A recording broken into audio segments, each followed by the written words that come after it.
option 5 advance ប្រភេទ plug in បងប្អូនណា advance មិន advance បងប្អូនមើលក្បាលកោនេះបាទក្បាលកោបិទចិត្តដូច Lexus series ទំនើបអញ្ចឹងបងប្អូនណាបិទចិត្តប្រកបរ៉ាដាមកគាត់គេហៅថា adaptive radar cruise control ប្រព័ន្ធចាប់លបឿនអូតូដោយស្វ័យប្រវត្តិតាមឡានខាងមុខរបស់ Toyota បងប្អូនណាជាមួយនឹងចង្កៀងគុជ3ទឹកបាញ់ចង្កៀង7កាងមួយមកគូទៀតបងប្អូនណាហើយមកគ្រឿងនេះស្ដាច់ឡានប្រុសហើយបងប្អូនអើយមកទឹកជាជុះមែនក៏ប៉ុន្តែបងប្អូនមិនបាច់មើលខ្ចៅខ្ចង់បាទតានីស៊ីនមកគ្រាប់ណាក៏ខៀវមកគ្រាប់ណាក៏ color ដែរបើនិយាយពីក្បាលខ្ចៅមួយដូចម៉ូតូអាសង់អូសចេញពីក្រមុនអញ្ចឹងបងប្អូនណាបាទបីខ្លាំងបងប្អូនណាបិចសាំងបាទស៊ីចម្ពូតែម្ដងចានខ្ចៅចានអីបងប្អូនអើយក៏លុកកលៀតបងប្អូននេះមើលតាដៃទ្រាប់ក្បាលបូមនៅ color អនឡាញទៅបងប្អូនឃើញច្បាស់នៅប៉ុណ្ណឹងបងប្អូនណាមីខ្លាំងបងប្អូនអើយ 130,000 ម៉ៃបាទដូចបងបញ្ជាក់អញ្ចឹងឡានម៉ៃតិចសបោក៏មិនដែរឲ្យម៉ៃតិចឲ្យខ្ចៅខ្ចង់ថ្មីទៅវាពិបាករហូតបងប្អូនហើយមកគ្រឿងនេះម៉ៃតិចឲ្យខ្ចៅខ្ចង់ថ្មីទៅបងប្អូនស៊ូមកាមេរ៉ាតិចបងប្អូន focus វាឲ្យច្បាស់បន្តិចឲ្យបងប្អូនឃើញថាជាជុះមកទឹកប្រភេទម៉េចបាទថ្មីអញ្ចឹងអីខ្លាញ់គោលមុំសុំខ្វៅបងប្អូននេះ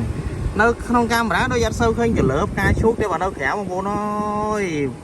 ការឈូកដូចគេដាំអញ្ចឹងបងប្អូនណាកលើផ្លេតែម្ដងហើយបើនិយាយពីម៉ាស៊ីនប្រអប់លេអគុយ hybrid ABS សំណុំជីស្រួលបងប្អូនបាទឡានស្ដាច់ឡានមួយនេះជីស្រួលណាបាទមើលខ្ចៅខ្ចង់បាទ EGR បងប្អូនអើយថ្មីខ្លាំងណាស់ខ្ចៅខ្ចង់បងប្អូនណាអូយយ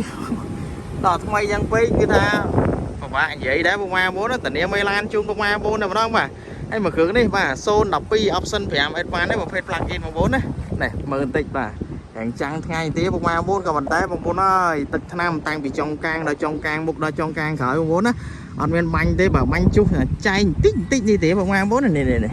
មកកបល់បន្តិចហ្នឹងទេខាងនោះបងប្អូនណាដោយសារអីអូសចេញពីទូមកយើងគៀកបន្តិចបាទគៀកចែងទូបន្តិចដូច្នេះបាញ់លេនឹងបន្តិចបងប្អូនអើយថ្មីខ្លាំងមែនតើបងប្អូនណាប្រភេទ option 5 advance ប្រភេទ plug in បងប្អូនអើយថ្មីខ្លាំងណាបងប្អូនដែលមានតម្រូវការចំណាប់អារម្មណ៍មួយគ្រឿងនេះវឺតបន្តិចបាទសុំអ្នកក្លាហានហើយបងប្អូនណា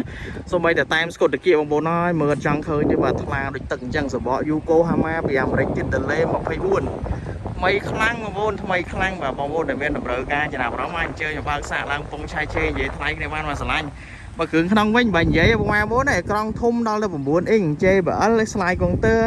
បាទ head-up display ជាមួយនឹងកៅអីចុចហើយមួយគ្រឿងនេះ plug in ដូច្នេះហើយបានក្រមថ្មីអញ្ចឹងពីអាមេរិកមកតែម្ដងចេញពីក្រុមហ៊ុនហ្មងបងប្អូនសបក Yokohama បើគ្រឿងក្នុងវិញថ្មីខ្លាំងបងប្អូនកៅអីចុចនេះឡាម៉ា support ឲ្យសុំឲ្យថ្នេកអីបងប្អូនមើលចាស់បាទអត់មានស្អេស្អាប់ឡើយណាឯងបងប្អូនអើយបាទអត់មានស្អេស្អាប់ឡើយណាថ្មីខ្លាំងនេះសយើទ្វាអីបងប្អូនថ្មីខ្លាំងហ្មងនេះ plug in គឺផ្លាស់ប្ដូរជាមួយនឹងប៊ូតុងចាក់សាំងអត់មានទាញដៃទេ JBL បាទគ្រឿងក្នុងថ្មីនេះជាកូដស្បៃនេះ adaptive radar cruise control បាទ slide counter ឲ្យក្រង់ធំហើយថ្មីញាក់តែម្ដងបងប្អូនបើនិយាយវាសាច់ឡានថ្មីគឺមួយគ្រឿងនេះធានាជូនបងប្អូនតែម្ដងបាទថាថ្មីដាច់ផែនអញ្ចឹងបច្ចុប្បន្នពិបាករហបងប្អូនណាប្រភេទឡានថ្មីបងប្អូនដែលមានតម្រូវការបាទឡានស្អាតប្រភេទ plug in option 5 advance option កប់ហើយ